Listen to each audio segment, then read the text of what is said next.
Dan ada pertanyaan-pertanyaan yang menjebak kalian semua di sesi interview. Bagaimana HRD akan menilai. Kalau kalian yang salah menjawab, maka siap-siaplah. Dari sesi interview kalian tidak akan lolos juga.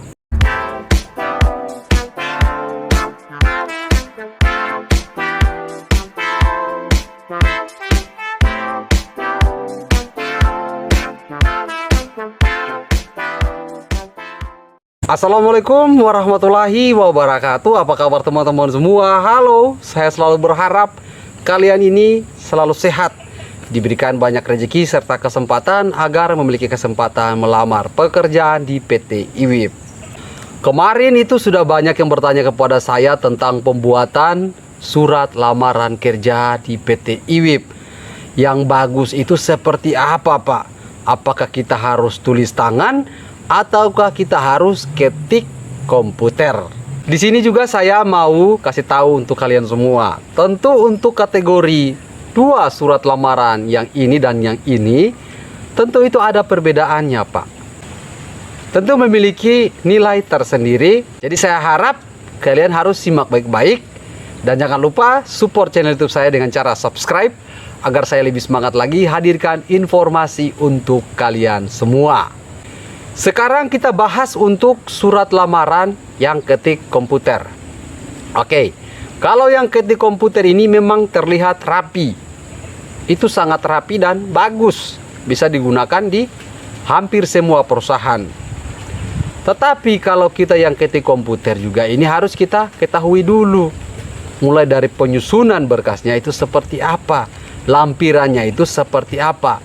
Jangan hanya main ketik seperti puisi 1 HVS. Tapi ujung-ujungnya di bawah itu kita tidak menuliskan lampiran.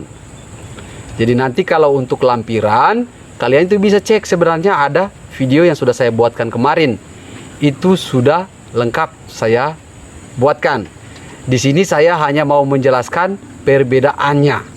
Kalau untuk penilaian dalam bentuk ketik komputer ini, saya rasa kalau semua perusahaan ya bisa diterima. Karena ada juga yang sempat mengatakan kepada saya, biar terlihat lebih sopan, ya kita ketik komputer.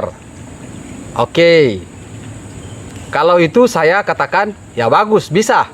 Dan sekarang kita bahas tentang surat yang ini. Tulis tangan. Tulis tangan ini kan kita bisa merangkai sama seperti dengan ya ketik komputer tadi. Jadi di antara kedua surat ini, itu sebenarnya tidak ada perbedaannya sama sekali.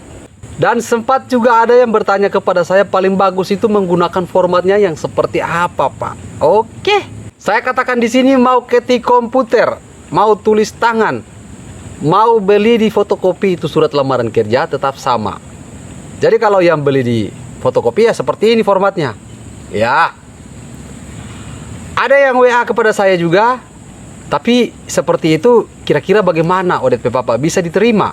Jadi kalau kita yang beli di tempat fotokopi, otomatis kan ada logo Garuda. Jadi tetap diterima. Jadi saya rasa yang ada logo Garuda seperti ini tidak ada masalahnya, Pak. Jadi bisa dipakai di mana saja Anda mau melamar kerja, ya gunakan format seperti ini ya. Bagus, bisa. Tetapi kalau format seperti ini yang di fotokopi, memang itu kita tidak bisa merangkai kata. Itu sudah ada formatnya. Tidak ada kita mau tuliskan lampirannya lagi. Karena di beberapa susunan kata di bawah, kita selalu tuliskan. Sebagai pelengkap, saya melampirkan identitas saya sebagai berikut. Yaitu ada KTP, ada kartu keluarga, ada SKCK, ada kartu kuning, dan lain-lain sebagainya. Itu kita bisa tulis. Tetapi kalau untuk format yang kita beli di fotokopi, berarti tidak bisa dirubah lagi. Begitu, Pak. Dari surat lamaran kerja itu, ya kita langsung ke daftar riwayat hidup. Dan kalau daftar riwayat hidup yang akan kita tulis tangan dan juga beli di fotokopi, sama, saya rasa. Karena kedua ini, itu tetap sama, Pak. Karena ada lampiran pendidikan. Terus pengalaman kerja ada semua. Jadi saya rasa tidak ada perbedaan antara kedua daftar riwayat hidup ini.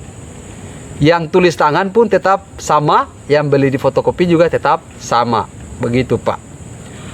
Dari daftar riwayat hidup kita masuk ke sesi interview. Oke, sesi interview ini adalah informasi terakhir yang akan saya berikan kepada kalian semua. Dan ini juga banyak orang yang terjebak dengan sesi interview. Karena kemarin sudah banyak yang bertanya kepada saya, Pak, kalau sesi interview itu seperti apa, Pak? Yuk, kita bahas sama-sama di sini supaya kalian bisa mengerti apa yang akan saya sampaikan juga. Ini bukan hanya sesi interview yang nanti kalian hadapi di PT IWIB saat kalian melamar pekerjaan, tetapi semua perusahaan yang ada sesi interview. Saya hanya sekedar mengingatkan dan ada pertanyaan-pertanyaan yang menjebak kalian semua di sesi interview. Karena sesi interview ini adalah hal yang penting.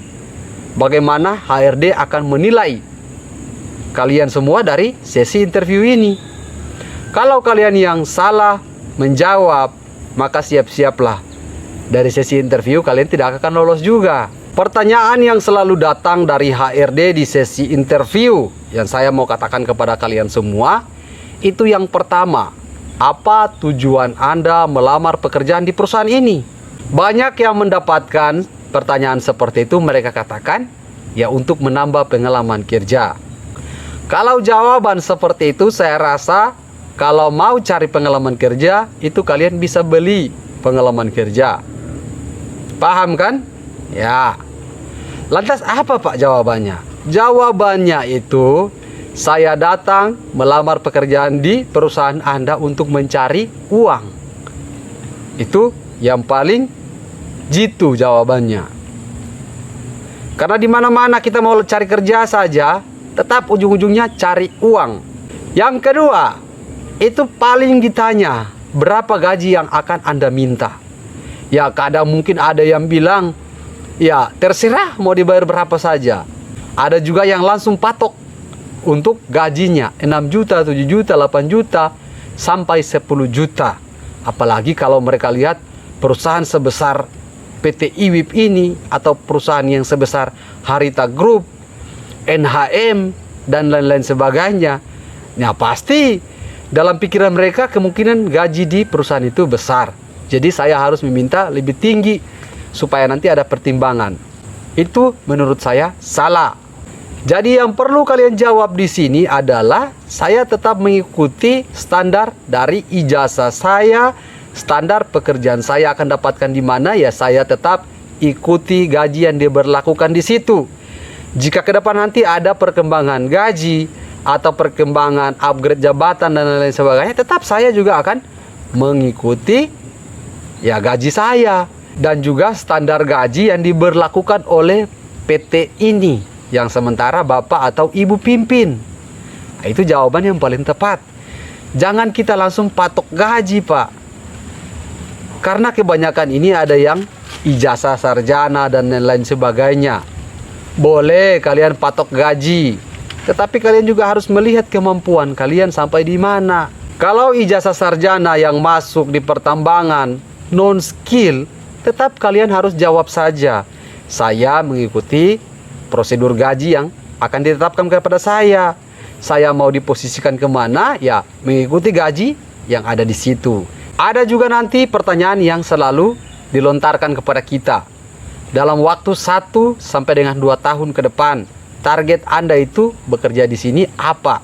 Kalau dulu saya sempat interview di salah satu perusahaan yang ada di Papua, itu sempat HRD tertawa kepada saya.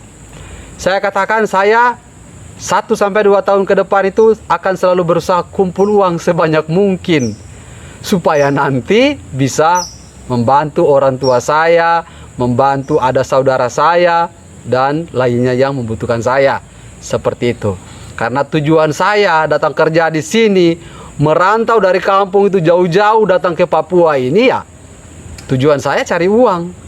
Begitu Pak. Jadi langsung staf HRD ketawa dengan saya.